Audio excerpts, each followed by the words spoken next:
Mesdames, Messieurs, bonsoir. Très heureux de vous retrouver ici en direct de la Porte de Versailles dans le cadre du Salon de l'Agriculture. Et j'ai le plaisir d'accueillir Delphine Génie-Stéphane. Bonjour. Bonjour. Vous êtes secrétaire d'État auprès du ministre de l'Économie, Bruno Le Maire, qui était hier à la même heure sur ce plateau. Merci beaucoup d'être venu ici avec vous. Thierry Blandinière, bonjour. Bonjour. Vous êtes directeur général d'Invivo. Alors, je ne sais pas si vous connaissez Invivo. Invivo, c'est un groupe important qui pèse dans l'agroalimentaire. Vous pesez 300 000 agriculteurs. Vous représentez 220 coopératives adhérentes donc à cette union. Un chiffre d'affaires de 5,5 milliards d'euros. Vous êtes présent dans combien de pays ? 46. 46 pays, voilà. C'est un grand groupe alimentaire et on va parler agroalimentaire, pardon, et on va parler avec vous notamment des relations commerciales. C'est vrai que vous avez assisté à une réunion donc le 22 février dernier pour un peu gérer un peu les relations entre les différents acteurs de la filière. Et ce matin, je ne sais pas si vous avez lu dans la presse, Lidl fait scandale parce qu'il commercialise des produits, à savoir du cognac, moitié voire le tiers du prix normal payé aux producteurs. Comment vous réagissez ? Alors, on a en effet des réactions sur les promotions excessives. Là, il faut regarder ce sujet et je ne peux pas me prononcer sur le fait qu'il soit légal, normal ou pas. Mais vous savez qu'il y a quelques semaines, nous avons relevé le cas d'une promotion sur les pâtes à tartiner chez Intermarché qui comportait des éléments irréguliers. Donc évidemment, ce sont des choses que nous contrôlons, que nous surveillons, en particulier dans le contexte des États généraux de l'alimentation et des suites des États généraux de l'alimentation, où on essaye d'instaurer des pratiques plus raisonnables. Thierry Blandinière, je pense que vous connaissez bien la grande distribution et vous avez du mal à imaginer que la grande distribution respecte des pratiques régulières. Non, je ne vais pas dire ça comme ça, mais alors, ça fait 30 ans que je fréquente la grande distribution et on doit aller à la énième loi qu'on va mettre en place. Et à chaque fois, on a vu suffisamment de créativité chez les grands distributeurs pour contourner la loi et pouvoir continuer à faire leur politique, c'est-à-dire la politique des prix bas. Donc j'espère, en tout cas j'ai participé à quelques ateliers des États généraux avec d'autres, notamment Serge Papin, qui est monté en première ligne sur le sujet. J'espère qu'on pour une fois on va vraiment passer à autre chose et vraiment avoir une loi qui soit vraiment solide et suivie par l'ensemble des distributeurs en termes d'état d'esprit. Alors l'enjeu c'est l'agriculture aujourd'hui. Donc j'entends bien Michel-Édouard Leclerc dire finalement pour les produits agricoles on peut trouver des solutions, très bien. Et en disant, mais finalement, la loi, c'est pas terrible parce que vous allez améliorer les marges de Coca-Cola ou des grandes marques internationales. Il n'a pas complètement tort. Donc, je ne sais pas comment on va trouver un bon compromis au milieu de tout ça. Mais il ne faut pas que les petites entreprises françaises, les agriculteurs, voire les marques françaises, pâtissent du fait que finalement, on soit pris en otage par l'idée que Coca-Cola pourrait gagner de l'argent et qu'on doit s'aligner sur les rétorsions sur Coca-Cola de la part de M. Leclerc. Allez-y. Alors, c'est vrai que la loi va s'appliquer sur les produits alimentaires au sens large. Donc, en effet, ça ne va pas toucher que les produits issus de filières strictement agricoles. Il n'empêche que l'esprit de la loi, c'est bien un rééquilibrage de la valeur entre l'ensemble des acteurs. Et donc, il s'agit de changer les pratiques, de changer l'état d'esprit et d'alléger en effet cet étau qui enserre aujourd'hui les filières agricoles. Je dois dire qu'il y a aussi l'aspect structuration des filières qui est importante et j'en ai vu plusieurs aujourd'hui des filières, la filière du porc, la filière du lait, la filière des fruits et légumes frais. Toutes ces filières, me semble-t-il, ont bien conscience qu'elles ont aussi une responsabilité de structuration, d'organisation, de montée en gamme et que la loi ne fera pas tout. C'est vrai que Emmanuel Macron remet en cause un peu les filières en disant attention, il faut prendre le crayon, il faut se remettre au travail, il faut remettre noir sur blanc un peu comment on fonctionne. Vous êtes d'accord ou pas ? Qu'il y ait un plan filière de long terme, ça serait une bonne nouvelle. C'est ce qui manque à l'agriculture aujourd'hui, c'est une vision long terme et un vrai plan de transformation de l'agriculture long terme de la ferme France, en prenant en compte tous les leviers, c'est-à-dire la consommation française, mais pas que. L'enjeu aussi pour l'agriculture française, c'est la mondialisation, c'est l'Europe, et c'est là où on doit se retrouver, à mon avis, pour être plus fort ensemble. Et sur l'Europe, il y a quand même une vraie question aujourd'hui qui se pose, c'est parler de transformation de la filière française, oui, mais dans un cadre européen, c'est-à-dire que vont faire les Allemands, que vont faire les Pays-Bas, que vont faire les Danois, qui ont des grandes filières compétitives. Il faudrait que nos filières à nous, en tout cas on parlait du porc par exemple, que la Bretagne soit aussi compétitive que l'Allemagne en porc ou que le Danemark. Et là, ça renvoie aussi à des normes qui sont différentes par pays, de sur-transposition parfois des normes environnementales en France, alors que les Allemands, qu'on ne peut pas taxer de ne pas être écologiques et bienveillants par rapport à l'écologie et à l'environnement, adoptent une autre stratégie. Et donc on se retrouve parfois contraint sur la compétitivité, sur des filières France, confrontées effectivement à déjà, parlons que de l'Europe, je ne parle pas des autres pays, parlons que de l'Europe. Vous voyez ? Et donc là je pense qu'il y a un vrai sujet, et je ne suis pas sûr aujourd'hui qu'on ait mis dans les états généraux d'alimentation l'Europe au centre. On a mis le consommateur français au centre, j'entends bien, moi je mettrais le consommateur européen, voire mondial, parce que quand on exporte du blé comme nous vers l'Algérie, il y a quand même un enjeu aussi de stabilité politique, parce que les Algériens, bon, même avec la meilleure volonté du monde, ils ne pourront pas produire du blé. Avec le réchauffement climatique, ils ne pourront pas non plus. Donc la France a vraiment un rôle d'exportation vers l'Algérie, notamment sur les céréales.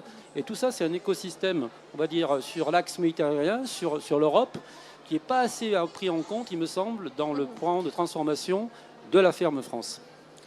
Alors j'entends bien votre point sur le fait que l'agriculture française ne peut pas se penser en vase clos, et je suis absolument d'accord. Les États généraux de l'alimentation, vous y avez participé, et vous avez vu que c'était un travail intense qui nécessitait la mise en commun en fait, de points de vue et d'expertise de tous les acteurs de la chaîne, et ceci, ça a eu lieu au niveau français. Mais les sujets européens et internationaux ne sont absolument pas absents de notre réflexion. En particulier, en effet, sur les normes et la surtransposition. Et là, c'est plus général pour le gouvernement, une priorité que de simplifier la vie des entreprises et d'identifier les cas de surtransposition et de petit à petit les réduire, les supprimer. Pour ce qui est de l'accompagnement à l'export, au-delà du cadre européen, je suis d'accord avec vous qu'on a vraiment une carte à jouer avec l'agriculture française, et que nos dispositifs d'accompagnement à l'export doivent être totalement mobilisés pour faire valoir cette carte, faire valoir ces atouts de l'agriculture et aller chercher ces marchés qui sont extrêmement importants. Thierry Blandinière, votre actu au salon, c'était la signature d'un accord avec McDo. Vous avez créé une plateforme qui permet quelque part de centraliser de l'information de traçabilité pour les consommateurs. Quelle est la logique ? Je crois que ça rentre dans l'objectif de transformation de la ferme France, c'est-à-dire connecter les agriculteurs aux consommateurs. Il y a un besoin de reconnexion de l'agriculture avec le consommateur. Et donc s'associer avec McDonald's, ces deux grandes entreprises, InVivo sur la partie amont et McDonald's sur la partie aval, de mettre en commun des données pour apporter vraiment une visibilité, une transparence demandée par le consommateur sur la filière. Donc il s'agit de la filière bœuf et la filière céréalière. Donc on a des fermes pilotes qui vont travailler sur des plans de progrès, sur des axes environnementaux, sur comment réduire les pesticides, comment investir dans le numérique et nouvelles technologies pour développer l'agriculture de précision, démontrer qu'on peut produire plus et mieux. Et à partir de là, on ne parlera pas de label, mais que le McDonald's puisse communiquer sur son bilan environnemental, carbone, dans le cadre du plan climat. Donc c'est vraiment une association structurante de long terme. Ça veut dire que le consommateur, sur son emballage, il aura une traçabilité de comment ça a été produit. Alors, là, on est dans la restauration, donc l'emballage, c'est pas dans du libre-service, mais dans la communication de McDonald's sur sa politique de marque, d'enseigne. Ça sera un levier important pour la valorisation de cette entreprise. Je pensais au petit emballage du burger. McDonald's, parce que c'est le plus gros, le plus important aujourd'hui, mais ça va être ouvert à d'autres. Alors notre idée, c'est que c'est effectivement une plateforme ouverte. On est les deux fondateurs, mais on va ouvrir à d'autres industriels, bien évidemment à d'autres coopératives adhérentes de l'Union. L'idée, c'est d'avoir un écosystème très large, parce que tout l'enjeu, c'est le déploiement des nouvelles technologies, le déploiement de l'agriculture de précision, et surtout, il faut que l'agriculteur prenne confiance dans ces nouveaux outils et dise finalement, c'est vraiment très bien, c'est rassurant pour mon revenu, et en plus pour mon image, ça me reconnecte directement avec donc, le consommateur, et à partir de là, eh bien, je vis mieux, et je valorise mon métier de paysan. Quel regard portez-vous? Oui, moi, je trouve que c'est une excellente idée d'avoir une initiative qui valorise en fait l'innovation des agriculteurs auprès du consommateur final, au travers d'un acteur important qui pèse comme McDonald's. Donc, je pense qu'en effet, ce sont de bonnes idées qui peuvent aider tout le secteur. Madame Génie Stéphane, à votre place était assis donc Philippe Chalmin. Philippe Chalmin, c'est le président de l'Observatoire des marges, donc il rend compte un peu du partage de la valeur ajoutée. Et il nous disait il y a quelques jours ici, le juste prix, ça n'existe pas. C'est une supercherie. On n'est pas capable aujourd'hui de bâtir une économie sur le juste prix. Or, le juste prix, c'est quand même la clé de la réflexion sur la loi, sur les EGA. Comment vous réagissez ? La loi ne vise pas à fixer un prix spécifiquement par produit. La loi vise à ce que la guerre des prix cesse, ou en tout cas se ralentisse, puisqu'elle était considérée comme mortifère par l'ensemble des professionnels. Donc l'idée, c'est de mettre un frein sur cette guerre des prix, et non pas d'essayer en effet de déterminer quel est le bon prix. Il va y avoir beaucoup d'amendements, non? Comment vous ressentez un peu l'arrivée de cette loi? Allez-y. Non, mais moi, pardon, allez-y. Bah, déjà, c'est une loi qui a été cadrée par le président de la République, qui a été préparée techniquement par des travaux relativement approfondis. Donc, je pense qu'il reste des discussions à avoir, bien sûr. Certaines filières ont fait part d'idées, de propositions, de remarques qui concernent des spécificités de leur propre filière. Et donc, il faudra qu'on discute de cela dans l'élaboration de la loi. Thierry Blandinière, pour finir, on arrive juste au terme de cette émission. Concrètement, pour une entreprise comme la vôtre, qu'est-ce qu'il vous faut pour conquérir de plus en plus des marchés à l'international? On est sur les grandes filières, on va dire, exportatrices, c'est-à-dire les céréales, et sur la vigne, le vin, et notamment vin et spiritueux. Quand on regarde la balance commerciale française, économique, enfin agroalimentaire, ce sont les deux filières qui pèsent le plus et qu'il faut dynamiser. À partir de là, ce qui est important, c'est effectivement de promouvoir, d'être aidé, et ça on l'est. Ubi France est là, Business France, pardon, maintenant.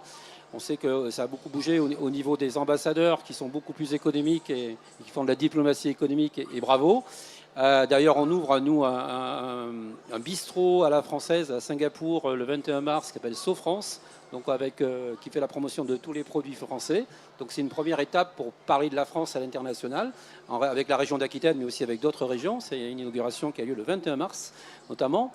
Et donc notre idée, c'est de regarder comment on peut créer cette grande plateforme internationale pour fédérer toutes ces entreprises françaises et chasser en meute, comme font très bien les Allemands. Et ça, c'est un enjeu déterminant, et je sais qu'on est soutenu par le gouvernement. Déjà, c'était le cas avec François Hollande, mais je pense qu'on peut faire encore mieux et travailler mieux ensemble.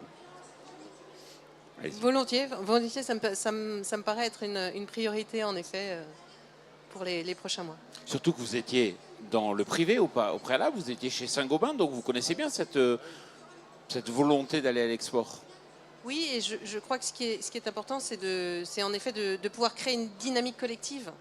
Et donc, en effet, d'arriver en groupe, de pouvoir avoir un panel, un éventail d'offres pour recueillir l'intérêt le maximal sur les marchés export. Delphine Génie Stéphane, merci beaucoup. Thierry Blandinière, merci beaucoup. Merci. Et merci à vous de nous avoir suivis sur ce plateau. À très bientôt.